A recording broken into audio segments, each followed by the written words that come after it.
There's an old saying I think about a lot. Even a fool is thought wise if he keeps silent. In the world of finance, your mouth is not an asset. It is the biggest liability on your balance sheet. Most people think that wealth is about loud cars, loud clothes, and loud conversations. They think it is about showing the world that you have made it. But they are wrong. Real wealth is quiet. Real power is silent. And the moment you break that silence, you invite a force that can destroy everything you have built. Let's enter the ghost arena. Today we are going to talk about the 5 financial secrets you must never share with anyone. Not your neighbors, not your co-workers, and in some cases not even your family. Before we get to the specific secrets, you need to understand the environment we are living in. I call it the deep ocean of wealth. Imagine you are swimming through a deep ocean at night. You have a flashlight. If you turn it on and shine it around, you might feel better for a moment. You might feel proud that you have a light, but in a deep ocean, a light does not attract friends, it attracts predators. Time changes technology, not human nature. We are wired for envy. We are wired for competition. Sociologists call this the monkey case effect. If you put one monkey in a cage with a ladder, it will climb to the top. But if you put 10 monkeys in the same cage, and one tries to climb higher, the other 9 will pull it back down. They do not pull it down because they want to escape. They pull it down because they do not want it to escape. When you share your financial success, or your next big move, or your brilliant success strategy, you are not inspiring people. You are triggering their biological instinct to pull you back into the cage. You are creating resistance where there was none. In ancient times, people believed in the evil eye. They believed that a look of envy could curse your good fortune. Today we call it by different names. We call it lawsuits. We call it borrowing money. We call it bad advice given by jealous friends. We call it social pressure. But the mechanism is the same. When you broadcast your signal, you jam your own frequency.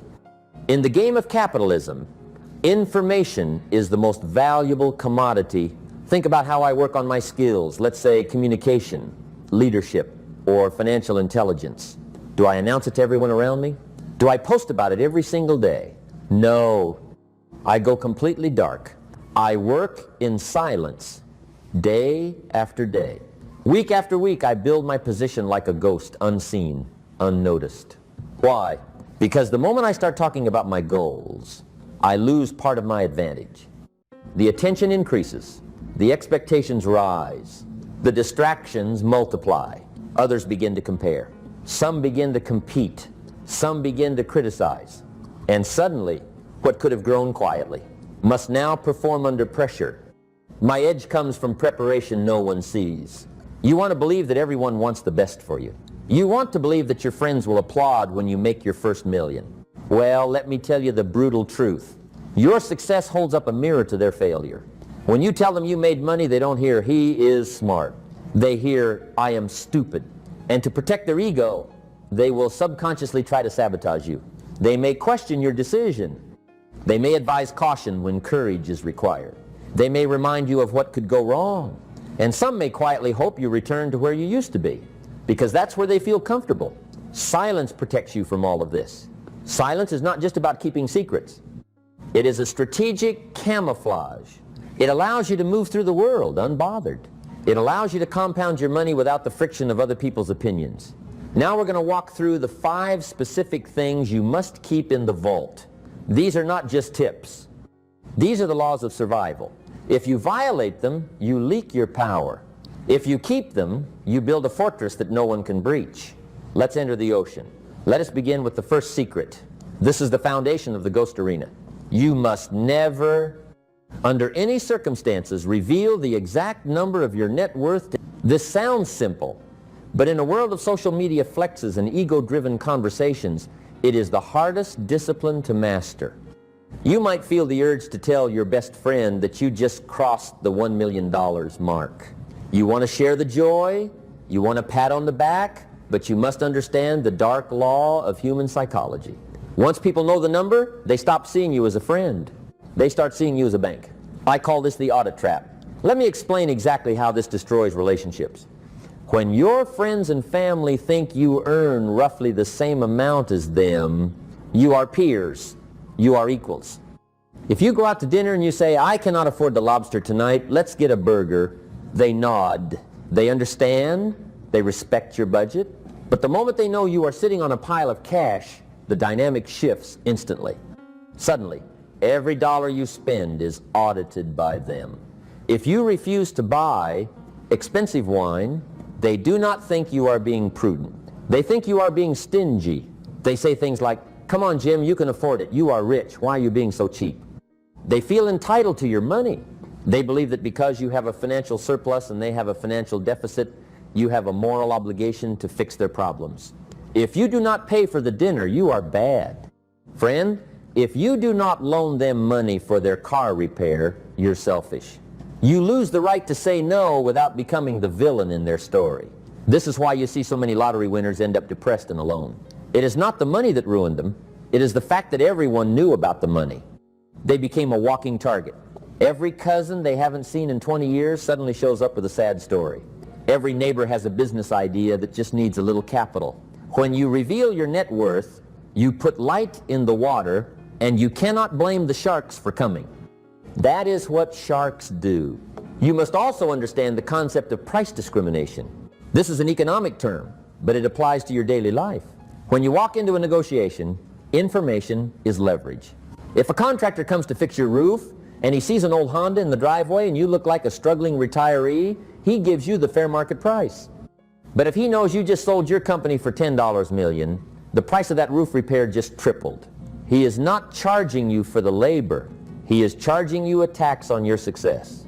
He thinks this guy has so much money he won't even notice the extra $5,000. And he is right.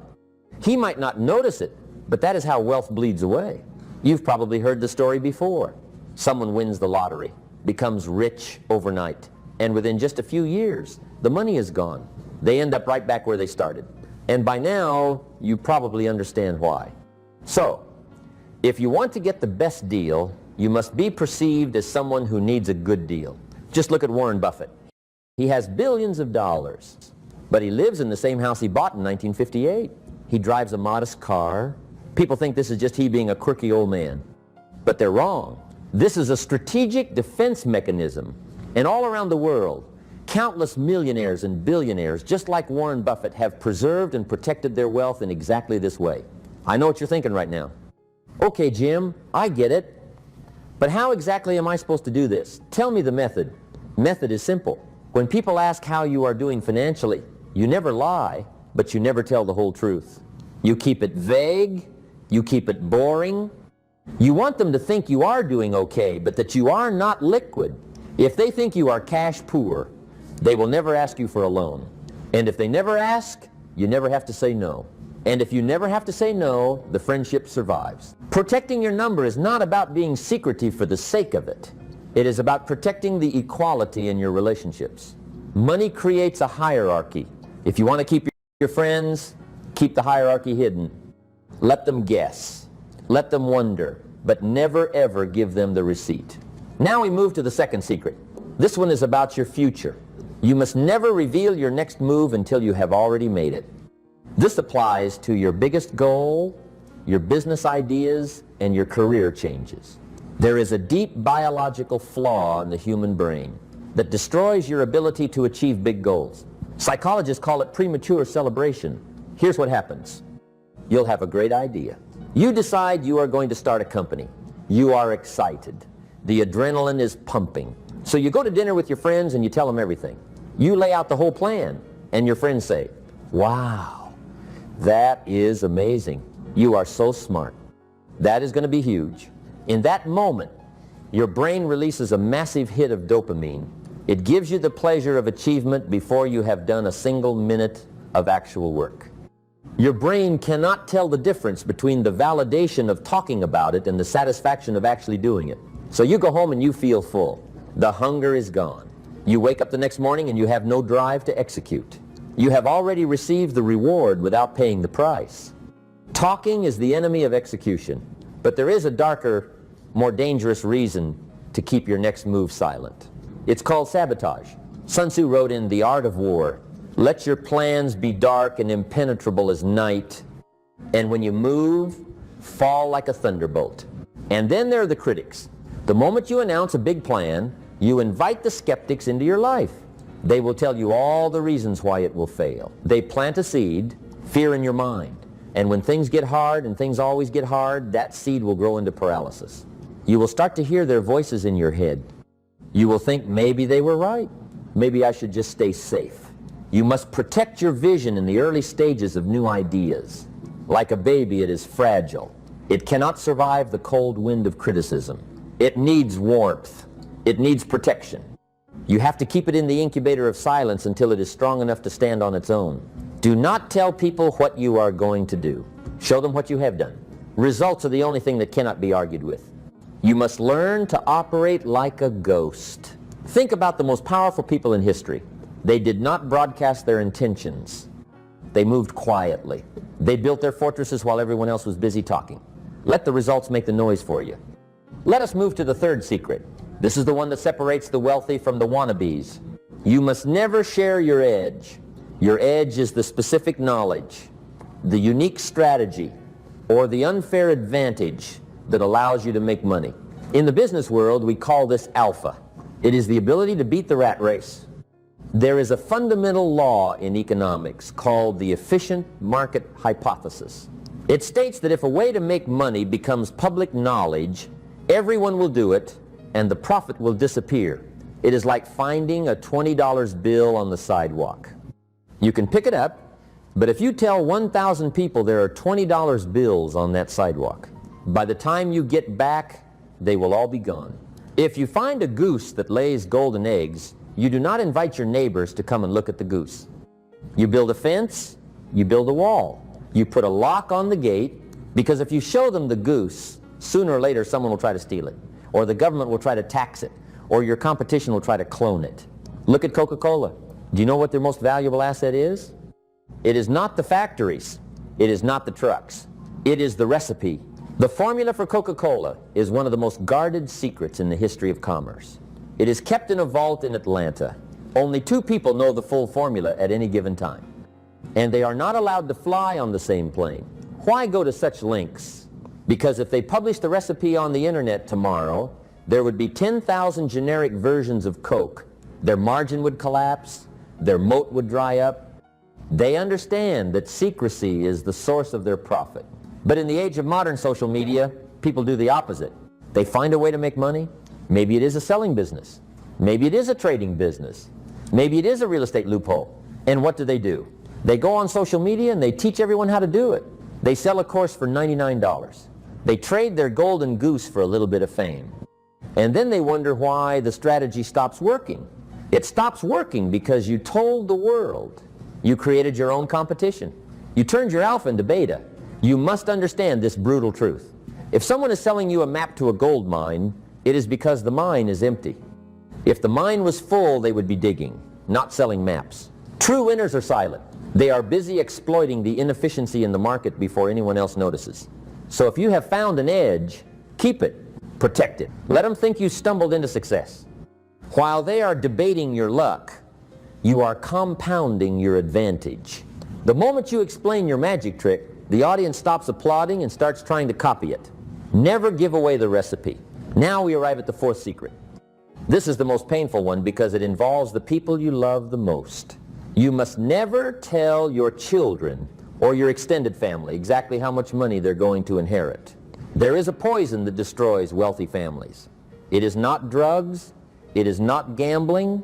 It is the knowledge of future wealth. I have seen this tragedy play out. A successful father builds a business, he makes millions, and he tells his children, don't worry, one day this will all be yours. In that moment he thinks he is giving them security, but in reality he just took away their hunger.